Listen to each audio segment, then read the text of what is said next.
Quando eu completei 18 anos,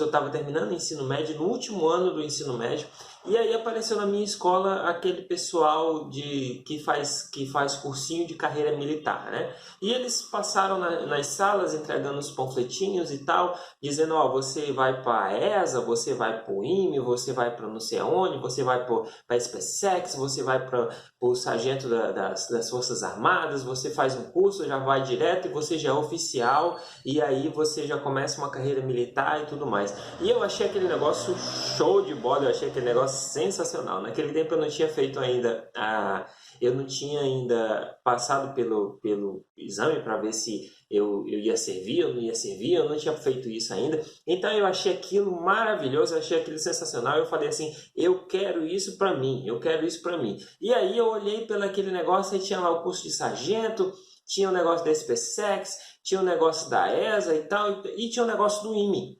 Instituto Militar de Engenharia. E aí eu falei assim, eu quero fazer esse, porque engenheiro, eu sei que engenheiro ganha mais, né? Então eu quero ser engenheiro.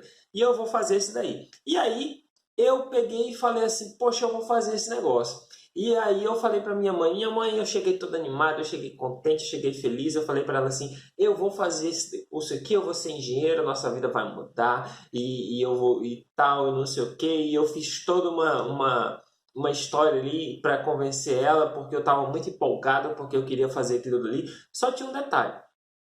Para eu fazer essa bendita prova, eu tinha que... A cidade que eu morava nessa época era Porto Velho, Rondônia. E não tinha lá em Porto Velho, na minha cidade, não tinha prova do IME.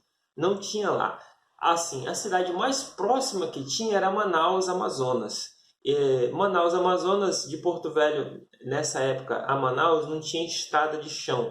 Na verdade, tinha uma estrada, mas muito velha, muito esburacada, que assim não era intransitável, né? Então a viagem era feita através de avião, ou você pegava um voo, né, normal, ou você fazia uma viagem de barco, porque tem um rio que chama Rio Madeira e ele faz esse percurso, o barco sai percorrendo esse rio e ele vai dar lá em Manaus, vai bater em Manaus, né?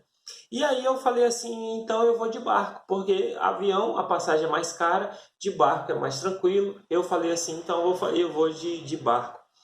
E eu, né, falei com a minha mãe, e eu falei com a minha avó na época. Minha avó falou assim, eu vou te ajudar, e conseguiu uns patrocínios para mim. Eu falei com meu tio conseguiu uns patrocínios para mim. Eu sei que eu consegui comprar passagem e finalmente viajei.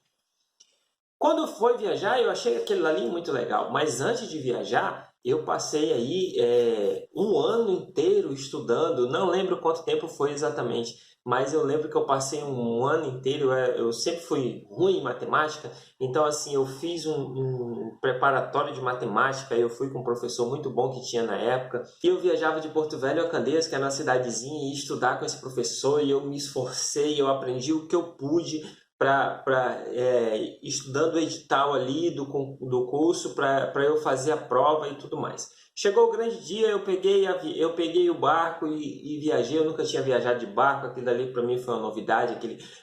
Não sei se você já viu, mas coloca umas redes assim, você fica na tua rede lá no barco e ele subindo o rio ali, é muito legal. Ele faz as paradas e o povo desce, o povo foi muito animado, foi muito, muito bacana a viagem de ida. E aí eu falei assim, poxa vida, eu vou lá, eu vou fazer a prova, vai passar e vou dar tudo certo. Só que aí teve um problema. Quando eu tô no barco, eu observei que tinha um rapaz que toda manhã, a viagem foi 3 dias e meio, toda manhã ele sentava lá e ele pegava a Bíblia dele e começava a ler. E aquele cara lia a Bíblia, lia a Bíblia, lia a Bíblia. E eu falei assim, rapaz, como é que esse cara lê tanto essa Bíblia? Porque eu leio Bíblia, eu não entendo patavinas. Na época eu lia a Bíblia e não entendia patavinas, nada mesmo. E aí eu falei assim, rapaz, como é que esse cara lê tanta Bíblia? E eu, por curiosidade, no segundo dia ou terceiro dia, eu sentei do lado dele assim e comecei a puxar conversa e tal, e falar assim, rapaz, como é que tu lê tanto Bíblia e tu entende disso daí e tal? E ele falou assim, não, e ele começou a me explicar a Bíblia, mas ele começou a me explicar o que ele estava lendo, assim, de uma forma que eu consegui entender. Olha, eu já tinha ido em muitas igrejas, meu tio é pastor, ele já tinha falado de que tinha que aceitar um tal de Jesus, e nessa época eu não era da igreja evangélica, e eu não tinha me convertido, não tinha acontecido nada disso comigo, e eu falei assim, eu não preciso decidir fazer isso daí, porque eu já aceitei Jesus, eu já tenho Jesus, eu não preciso de nada disso e tal, e eu fiquei aquele negócio. E aí ele falou assim, não, você precisa assim. Eu falei, eu preciso nada, eu não vou fazer isso aí não. E aí eu fui lá e esse rapaz me explicou de uma forma que eu falei assim, rapaz, eu acho que agora eu preciso me converter do jeito que esse cara me falou aí. Ele falou um versículo que ficou gravado na minha mente até hoje, que é Efésios 2, 8 e 9, que diz assim, pela graça sois salvos por meio da fé, e isso não vem de vós, é dom de Deus, e não vem de obras, para que ninguém se glorie. Porque eu achava que a salvação era por obras. Então, se eu fosse uma boa pessoa, se eu não matasse, se eu não roubasse, se eu não fizesse mal para ninguém, eu ia para o céu, porque a minha salvação estava garantida, eu achava, né? Porque eu era uma boa pessoa. Mas quando na verdade Efésios 2, 8 e 9 diz assim, pela graça sois salvos, por meio da fé, e não vem de vós, é dom de Deus, e não vem de obras, para que ninguém se glorie. Ninguém pode chegar diante de Deus e falar assim, eu fui uma boa pessoa, então o Senhor vai ter que abrir aí e vai deixar eu entrar. Porque ele falou assim, o sacrifício todo, ele me explicou, né? Que o sacrifício todo Jesus já tinha feito na cruz do Calvário. E tudo que eu precisava fazer era me arrepender dos meus pecados e aceitar esse sacrifício para a minha vida, porque eu fazendo isso, o Senhor ia me salvar, né? E ia escrever meu nome no livro da vida, e eu ia estar salvo porque a Bíblia garantia essa salvação, dizendo assim que aquele que crê verdadeiramente é salvo. E eu fiquei impressionado com isso daí. Eu falei, não, rapaz, eu quero isso daí. Para Manaus, eu passei lá, não lembro quantos dias foram, acho que foram uns 5 dias e tal. Eu fiz a prova, chegou a data da prova, eu fui lá, fiz a prova. Foi a prova mais difícil que eu fiz na minha vida, e você pode ter certeza disso. Eu fiz essa prova.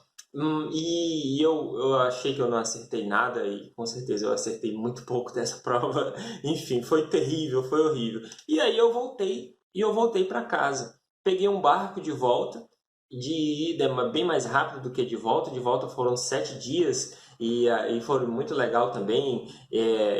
Desse barco aí eu passei 7 dias só jogando dominó e comendo peixe. Foi muito legal mesmo. E aí eu fiquei os 7 dias voltando para casa, jogando dominó. A gente amanhecia e jogava dominó, jogava dominó, jogava dominó. E, e assim, o tempo passava mais rápido, e era tudo legal, e era tudo agradável ali. Quando eu cheguei em casa, eu tomei uma decisão. Eu falei assim, eu vou aceitar esse Jesus do jeito que esse rapaz ensinou para mim. Eu quero me converter dos meus pecados. E aqui eu queria que você atentasse para o que eu vou te explicar aqui. Eu falei, eu quero me converter dos meus pecados, e eu fiz isso no meu quarto. Eu não fiz isso em igreja, eu não fiz isso em apelo de pastor ou de quem quer que seja. Eu não fiz isso na rua, eu fiz isso no meu quarto, na minha casa. E eu falei assim, eu quero agora, a partir de hoje, eu vou ser crente. E quando eu tomei essa decisão, foi assim, com certeza, sem sombra de dúvida, a melhor e maior decisão que eu já tomei na minha vida. Eu senti uma paz, uma alegria, um gozo, uma satisfação, um bem-estar que invadiu o meu coração de uma forma que não tem explicação. Realmente não tem explicação. É um negócio assim maravilhoso. Nessa época, eu estava na minha casa, meu pai estava se separando da minha mãe, então assim, eles estavam numa briga, sabe? Não tinha intervalo das brigas. As brigas eram constantes, era o tempo todo, era horrível. O ambiente dentro de casa era horrível, a situação financeira em que nós passávamos na época era muito complicada, a gente passava muita privação.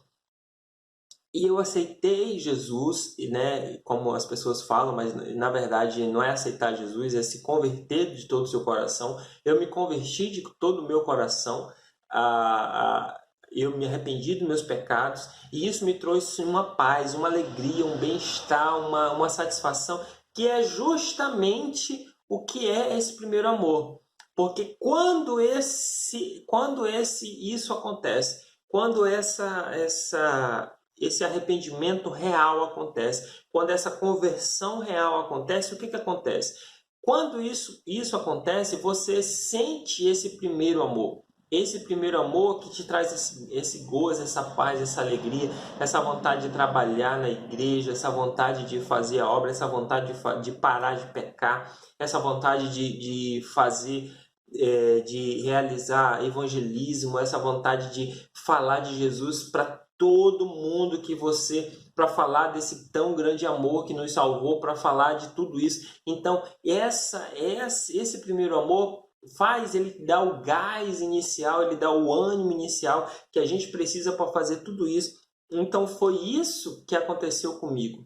Foi isso que aconteceu comigo. E isso que acontece com todas as pessoas que realmente têm um encontro real com Jesus, que realmente tem essa conversão, que realmente tem realmente se arrepende dos seus pecados.